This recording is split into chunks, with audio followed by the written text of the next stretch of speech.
Everything I ate on my birthday edition. তো সকালে এখানে ব্রেকফাস্টে মা বানিয়েছিল লুচি, আলুর তরকারি, মিষ্টি, যেটা আমার খুবই ফেভারিট। তো এই কারণে এটা বানানো হয়েছিল। আর এটা ছিল আমার বার্থডে কেক।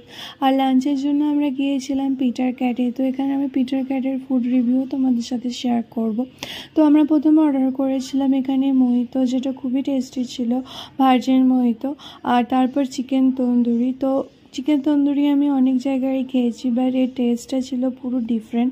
আর তারপর আমি অর্ডার করেছিলাম এখানকার সিগনেচার ডিশ ছোলে কাবাব, যেটা তো খুবই টেস্টি ছিল। আর এটা একজনের জন্য এনাফ, একজন খেয়েও মানে আরেকজন খেতে পারে। যদিও এটা শেয়ারেবল না, তাও আমি আমার বোনের সাথে শেয়ার করেছিলাম কাবাবসগুলো। আর এখানে মা অর্ডার করেছিল পিস পোলাও, তার সাথে পনির, আর বোন অর্ডার করেছিল চিকেন বিরিয়ানি। সমস্ত খাবারগুলোর টেস্টই ছিল খুবই ডিফারেন্ট অন্য রেস্টুরেন্টের তুলনায়। আমার মনে হয় এদের অথেন্টিসিটি হলো এদের ফুডের কোয়ালিটি। আর তারপর এখানে আমি আইসক্রিম অর্ডার করেছিলাম, যেটা খুবই টেস্টি ছিল। আর রাতের ডিনারের জন্য এখানে আমি রোস্টেড চিকেন অর্ডার করেছিলাম। আর এটা তো পুরোই ডিফারেন্ট ছিল ও খুবই টেস্টি ছিল। তো সব মিলিয়ে প্রত্যেকটা খাবারই দারুণ ছিল। তো তোমরা যদি কখনো পিটার ক্যাটে যাও, আমি রেকমেন্ড করব। তো এই ডিশগুলো তোমরা ট্রাই করতে পারো।